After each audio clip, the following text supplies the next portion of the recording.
ایک بڑی ٹیکنیکل سی بات ہے جو پرانے کیسز چل رہے ہیں ان کے حوالے سے، کہ جو مرنے والے کی اولاد ہے اس کے حق میں جو وراثت ہے، یعنی اس آرڈیننس 1961 جو ہے اس سے پہلے کے جو قانون وراثت میں جو ہے، چونکہ پوتے پوتیوں کو، نواسے نواسیوں کو حصہ نہیں دیا جاتا تھا، 1961 میں سیکشن 4 کے تحت مسلم فیملی لا آرڈیننس میں اس بات کو انٹرپریٹ کیا گیا، واضح کیا گیا کہ پوتے پوتیوں اور نواسے نواسیوں کا جو حق وراثت میں اسی طرح حصہ ہوگا جیسے ان کے والدین گویا فوت نہیں ہوئے، اگر زندہ ہوتے تو وہ حق وراثت کو اپنا حصہ وصول کرتے۔ اس بات کی انٹرپریٹیشن 1990 ALD پیج 118 میں اس بات کو انٹرپریٹ کیا گیا، اور یاد رکھیے گا کہ آپ کو پتہ ہے کہ فیڈرل شریعت کورٹ کو یہ اختیار ہے کہ وہ اس بات کے اوپر کوئی ججمنٹ بھی پاس کر سکتی ہے، جائزہ لے سکتی ہے کہ کیا کوئی قانون اسلام کی بنیادی جو شریعت محمدی ہے اس کے خلاف تو نہیں بنایا گیا ہے۔ اور اس حوالے سے سیکشن 4 کے حوالے سے کنٹروورشل جو سامنے آتی ہے وہ 2000 CLC پیج 795B کے اندر اس بات کو واضح کیا گیا، اور PLD 2000 فیڈرل شریعت کوڈ پیج 1H کے اندر اس بات کو انٹرپریٹ کیا گیا۔ اس کے بعد 2000 CLC پیج 567D میں اس بات کو انٹرپریٹ کیا گیا۔ 2001 CLC پیج 13 جو ہے وہ واضح کر دیتی ہے کہ جو مرنے والا ہے اس کے وارثان کو حق وراثت سے محروم تو نہیں کیا جا رہا، صرف پوتے اور پوتیوں کا، نواسے اور نواسیوں کا اسی طرح ہی حصہ دیا جائے گا جس طرح ان کے اگر والدین زندہ ہوتے تو وہ وصول کرتے مرنے والے کی وراثت میں سے حصہ۔ اس بات کی انٹرپریٹیشن مزید آپ دیکھنا چاہیں تو 2008 CLJ پیج ہے 445 میں، اور سپریم کورٹ آف پاکستان نے ایک فیصلے میں یہ لکھا کہ بیٹی کو قطعی صورت حق وراثت سے محروم نہیں کیا جانا چاہیے، اور بیٹی اگر فوت ہو جاتی ہے تو یتیم ہونے والے جو نواسے نواسیاں ہیں ان کو بھی حق وراثت سے ماں کے محروم نہیں کیا جائے گا، اور سیکشن 4 کے تحت MFL لو 1961 کے تحت ان کا بھی حق وراثت اسی طرح ہی ہوگا جس طرح اس کی ماں کا ہے۔ البتہ ان کو تقسیم اس طرح سے کیا جائے گا جیسے وہ خود ایک حصہ وصول کرتے۔ 2008 SCMR پیج 343 کے اندر اس بات کو بڑے اچھے انداز سے انٹرپریٹ کیا گیا تھا۔ اس حوالے سے کچھ مزید اگر آپ لینڈ مارک ججمنٹس دیکھنا چاہیں تو PLD 2011 Lahore high court page 23 ہے، میاں مظہر علی کیس ہے، اور اس بڑا اچھے انداز سے یہ واضح کیا گیا تھا کہ جو مورث اعلیٰ کے بیٹے یا بیٹی اگر فوت ہو گئے ہیں تو سلسلہ وراثت شروع سے پہلے واقعہ ہونے کی صورت میں جو فوت ہونے والا بیٹا یا بیٹی ہے اس کے بچے اگر ہیں تو ان کو اسی طرح ہی وراثت ملے گی جس طرح وہ زندہ ہیں۔ اور یاد رکھیے گا، اور وہ اپنے اپنے حصے کے مطابق جو حصہ وراثت ان کو ملنا چاہیے تھا وہ اسی کے مطابق لیں گے۔ اس بات کی مزید انٹرپریٹیشن اگر آپ دیکھنا چاہیں تو 2010 CLC پیج 631 اور PLD 2011 پیج 23 میں، اور 2001 CLC پیج 13 میں اس بات کو انٹرپریٹ کیا گیا۔ 2010 CLC پیج 631 میں اس بات کو انٹرپریٹ کیا گیا۔ تو اس کے علاوہ ایک بڑی لینڈ مارک ججمنٹ ہے جو واضح کر دیتی ہے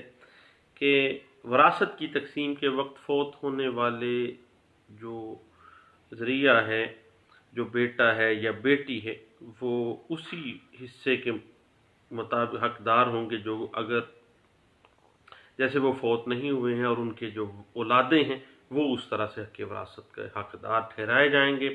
اور سیکشن 4 کے اوپر اس لینڈ مارک ججمنٹ میں بڑے اچھے انداز سے روشنی ڈالی گئی تھی، اور یہ بات انٹرپریٹ ہے 2010 CLC پیج 610 میں اس بات کو انٹرپریٹ کیا گیا تھا، اور اس کے علاوہ 2008 YLR پیج 854 میں، اور 2006 MLD page 286 Lahore high court کی ایک لینڈ مارک ججمنٹ ہے، 2007 MLD پیج 800 میں اس بات کو انٹرپریٹ کیا گیا۔ اس کے بعد جو PLD 2000 فیڈرل شریعت کورٹ پیج 1 ہے، جس میں MFL لو 1961 کی سیکشن 4 کو غیر اسلامی قرار دیا گیا تھا، لیکن واضح کیا گیا تھا کہ یہ واقعی انصاف کے تقاضوں کے مطابق ہی یہ معاملات کیا جانا چاہیے، اور پوتے اور پوتی یتیم ہو گئے ہیں، جو نواسے نواسی جو یتیم ہو گئے ہیں ان کو حصہ ملنا چاہیے۔ اس بات کی انٹرپریٹیشن 2005 CLC پیج 1240 میں کی گئی تھی، پشاور ہائی کورٹ کی لینڈ مارک ججمنٹ ہے۔ دعاؤں میں یاد رکھیے گا، اس پہ مزید انشاءاللہ گپ شپ جاری رہے گی۔ تھینک یو، اللہ حافظ۔